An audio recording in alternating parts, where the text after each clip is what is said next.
ይሄ ነገር ከቀጠለ ስዊዘርላንድ መግባት እንግዲህ በቃ ሊቀር ነው ማለት ነው። በመርፌ ቀዳዳ እንደመሽሎክ በሉት።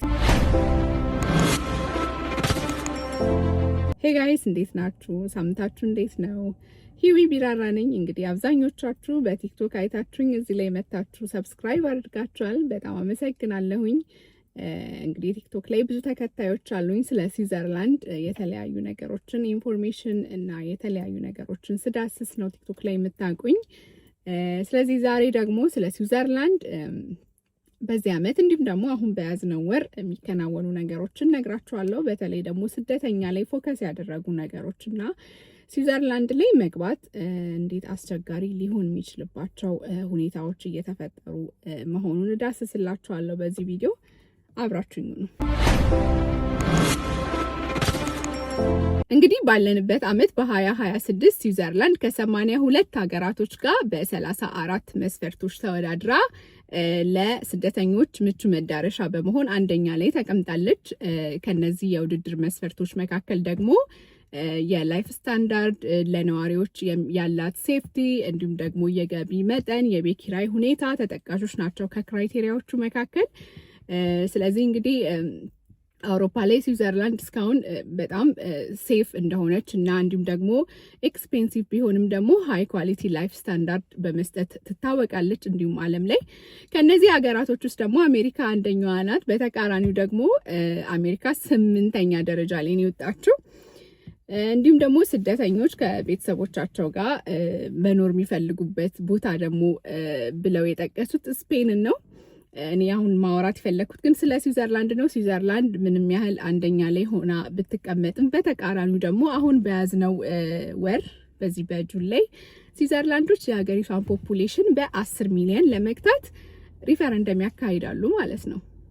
እንግዲህ እርስ በርሱ ትንሽ ኮንትራዲክት የሚያደርግ ነገር ይመስላል። ምክንያቱም በስዊዘርላንድ ውስጥ ትልቁን መቀመጫ የሚይዘው ስዊዝ ፒፕል ፓርቲ የስዊዘርላንድን ፖፑሌሽን በ10 ሚሊዮን ለመግታት ፒቲሽን ሲያሰባስብ ከርሟል እስካሁን ድረስ። ስለዚህ ወደ ሪፈረንደም አምርቶ አሁን በዚህኛው ወር ላይ ሪፈረንደም ይፈጽማሉ። እንግዲህ ይሄ ከጸደቀ ስዊዘርላንድ ላይ በቀላሉ መግባት በቃ ኢምፖሲብል ነው የሚሆነው ማለት ነው። ልክ በመርፌ ቀዳዳ እንደመሽሎክ ይሆናል ማለት ነው። ማለት እንግዲህ ስዊዘርላንድ ላይ እስካሁን ጥናቶች እንደሚያመለክቱት በ2025 ድረስ 9.1 ነው የስዊዘርላንድ ፖፑሌሽን።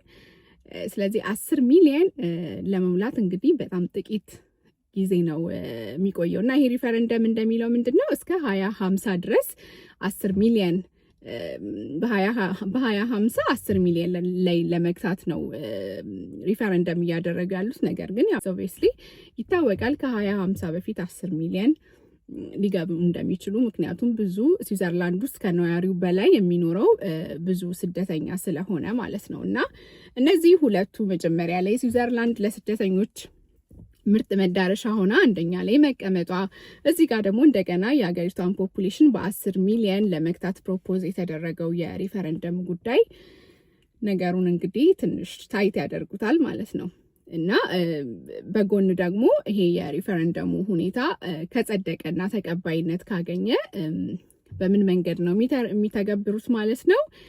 ስዊዘርላንድ ላይ ኢሚግራንቶች ኢዝሊ እንዳይገቡ በማድረግ አሳይለም ወረቀቶችን በመከልከል እንዲሁም ደግሞ ይሄ የፋሚሊ ዩኒየን እንዲሁም ደግሞ በቃ በተለያዩ ፕሮሰሶች ቪዛ አግኝተው የሚመጡባቸውን መንገዶች እነዛን በመዝጋት ይሆናል ማለት ነው።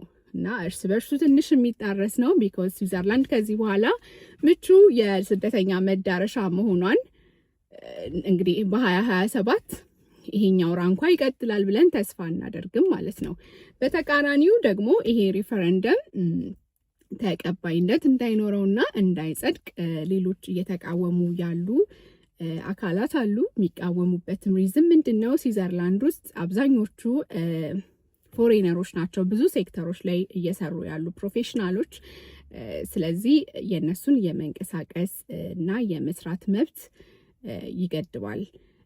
ስለዚህ ይሄ የ10 ሚሊዮን ሪፈረንደም ነገር ድሮፕ መደረግ አለበት ብለው ኦፖዝ እያደረጉ ነው። እንግዲህ ምን ትላላችሁ እናንተ? እንግዲህ ለሁላችሁም ጉድ ላክ። ስዊዘርላንድ ላይ ፋሚሊ ያላችሁ፣ ስዊዘርላንድ ላይ መታችሁ ፕሮሰስ እያረጋችሁ ያላችሁ፣ በአሳይለም ሂደት ላይ ያላችሁ፣ እንዲሁም ደግሞ ቤተሰብ ዘመዳችሁን ልታመጡ ያላችሁ ሰዎች ለሁላችሁም ጉድ ላክ። እንደዚህ አይነት መረጃዎችን ከስር ከስር ተከታተሉ፣ ይጠቅማችኋል። ለሌላ ለምትፈልጉት ኢንፎርሜሽን ደግሞ ይሄንን ፔጅ ሰብስክራይብ አድርጉ። ባይ